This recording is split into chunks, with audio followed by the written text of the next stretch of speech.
which is, I think it's Bitcoin is a commodity consistent with gold. So bullion is treated a particular way. And I think looking at Bitcoin that way and starting to put assets and statistics about that asset out there, I think would be really interesting, and I'm going to explore it. And we're doing a lot of work on from the Bureau of Economic Analysis. 비트코인은 금과 같은 상품이며 정부는 앞으로 비트코인을 상품의 관점으로 바라보고 통계를 내고 탐구를 해나갈 것이라고 주장하고 있는 인물은 트럼프 정부의 상무부 장관 하워드 러트닉입니다. 하워드 러트닉은 트럼프 내각에서 아주 영향력 있는 핵심 인물이자 과거부터 비트코인에 대해 매우 깊은 통찰을 가지고 있었던 사람인 만큼 그가 생각하는 향후 트럼프 정부가 생각하는 비트코인의 방향성 및 전략적 자산으로서의 전망에 대한 그의 디테일한 인사이트에 대해서 함께 들어보도록 하겠습니다. Welcome, everybody. We are here with the Secretary of Commerce, Howard Lutnick. Secretary Lutnick, thank you so much for your time. Thank you for joining us here today. Super excited to dive in. We've had this incredible day here around the White House of new media coming and talking with people like yourself. It's been an incredible experience thus far. And a lot of us seem to have absorbed this energy of what this first 100 days have been like for the Trump administration. So let's dive in a little bit further there. So I know that you've personally talked about your task of bringing in, I think, $1 trillion to the United States. I'm wondering if Bitcoin fits into that equation at all in your mind, and whether there's any sort of maybe synergies with the Treasury, with Percent, with Saks, that would help facilitate something like that, where Bitcoin would be part of those calculations. Well, having David Sacks in the government with me is the best, because really you have three amazing proponents for Bitcoin in the government, of course, led by the number one, which is Donald Trump, of course, and you have David Sacks and myself. So for a long time, we've been Bitcoin proponents, right? Way before we're in the government. We're not newfound lovers, right? This is an old love affair for us. Yep. So we can talk about it, we think about it together, and I think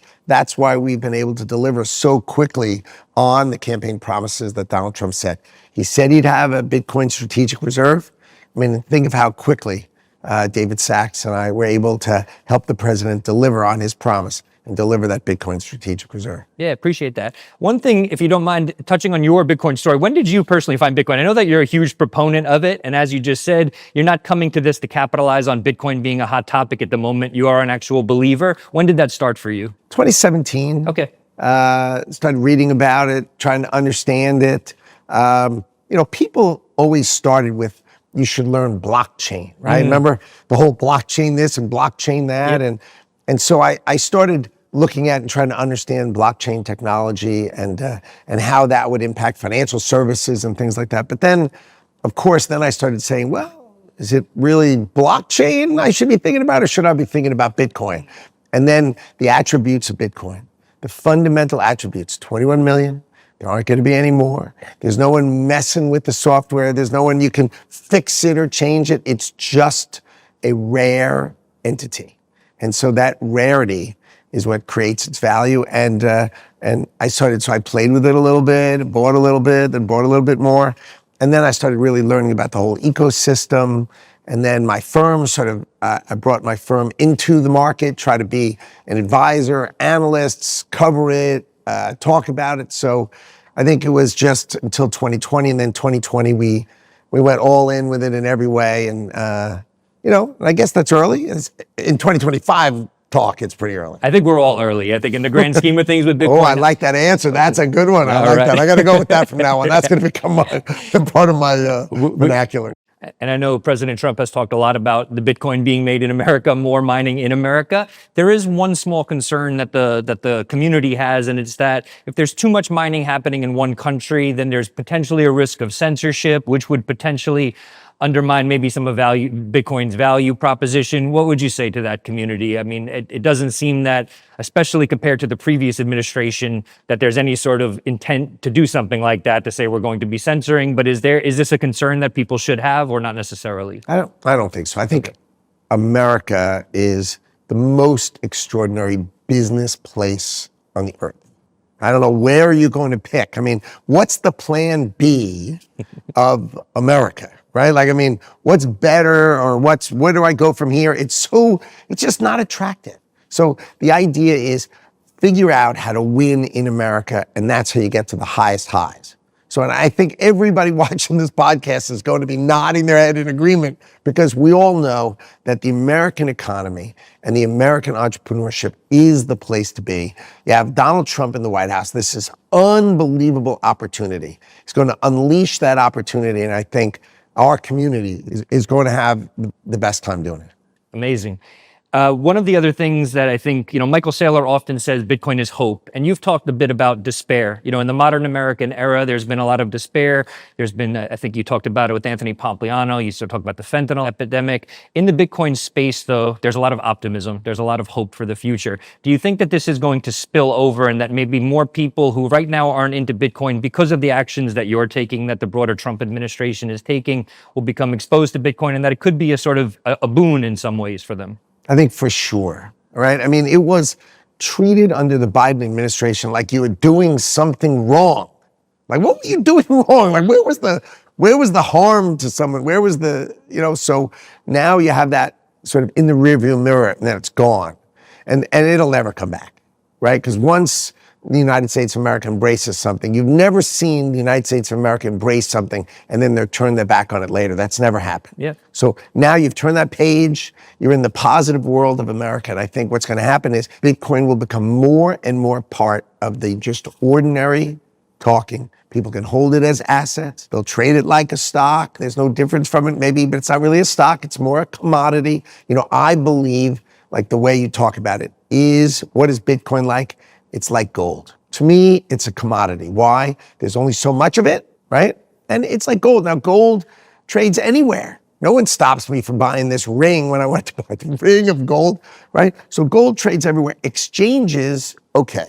If you want to be an exchange, you can be an exchange. But if you want to buy and sell gold, you can buy and sell gold. Right. So I think you should be able to buy and sell Bitcoin. It's a commodity. It should be treated like a commodity. It should be treated like oil. It should be treated like gold.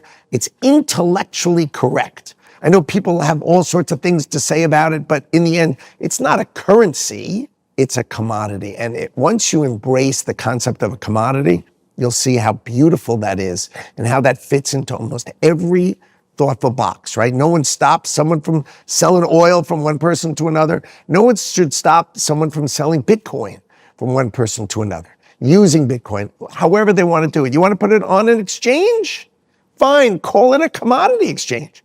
But let's understand that Bitcoin, if it's treated like a commodity, is the freedom that we all who are watching this podcast, we all look for. Understood. Speaking of paralleling Bitcoin to gold, we were talking a little bit off camera about maybe the Bureau of Economic Affairs, which you oversee. Would they potentially start to look at Bitcoin as something more akin to gold when it comes to sort of calculations around trade deficits, GDP? Is this something you might consider? I think it's a really good idea, right? I think to understand, since I think, right? I've just told you what I think, which is I think Bitcoin is a commodity consistent with gold. So bullion is treated a particular way. And I think looking at Bitcoin that way and starting to put assets and statistics about that asset out there, I think would be really interesting. And I'm going to explore it. And we're doing a lot of work on from the Bureau of Economic Analysis and GDP as an example, because one of the things that's unusual about GDP, and I'll just tell you sort of something that I do in my job, is that government spending, right? If the government buys a tank, that should be GDP, right? They taxed you and me, and they bought a tank. That's the same as us buying a tank. But the 1,000 people who think about buying a tank, that's not GDP. It's in our GDP statistics. So if you went from 1,000 people considering buying a tank to 500, actually, our GDP statistics would say our GDP went down. And you'd say, no, stop. That's not actually domestic production, right? That's people thinking about production. And so what we're going to do is we're going to separate out that data. The total is going to be the same, of course, but we're going to put up a new sort of line item so people can understand what government spending that is not purchasing goods and services, right? And so people can have a better understanding of government spending to think about it and to understand our government better. And so once you're in that kind of detailed thinking, then really addressing bullion and saying, why am I dealing with bullion in this way? and not dealing with Bitcoin in a similar way. I think that's going to be studied deeply, and I think it's a good idea. Appreciate that. And I like how you were talking about the transparency, putting all these line items out for the public to see. One of the things that I think the public is anticipating is the results of our Bitcoin audit or our broader digital asset audit.